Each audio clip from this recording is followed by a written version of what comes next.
711 അതിനെപ്പറ്റി പറയുന്നുണ്ട്.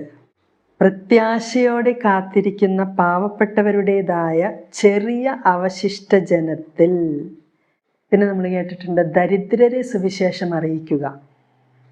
ഓൾറെഡി എനിക്കെല്ലാം അറിയാമെന്ന് പറഞ്ഞ് സമ്പന്നരായിട്ടിരിക്കുന്നവരെ സുവിശേഷം അറിയിച്ചാൽ അവരത് ഉൾക്കൊള്ളില്ല. അതുകൊണ്ട് ആത്മാവിൽ ദരിദ്രർ ഭാഗ്യവാന്മാർ എന്ന് പറയുന്നു. സ്പിരിറ്റ് ഓഫ് പോവർട്ടി ഉള്ളവരെ, അവരാണ് കർത്താവിൻ്റെ സുവിശേഷം സ്വീകരിക്കുക. ഈശോ ജനിച്ചപ്പോൾ ആട്ടിടയന്മാർക്കാണ് മാലാഖമാർ സദ്വാർത്ത കൊടുത്തത്. സിമ്പിളായിട്ടുള്ള ആൾക്കാർ, അവർ സ്വീകരിക്കും. ദൈവസന്നിധിയിലാണ് നമ്മൾ സമ്പന്നരാകേണ്ടത്. നമുക്ക് വേണ്ടി തന്നെ ഈ ലോകത്തിൻ്റെ സമ്പത്ത് ശേഖരിക്കുകയും കൂട്ടിവെക്കുകയല്ല ചെയ്യേണ്ടത്. 714 നമുക്ക് കാണാം, പാവപ്പെട്ടവരെ സദ്വാർത്ത അറിയിക്കുന്നതിന്.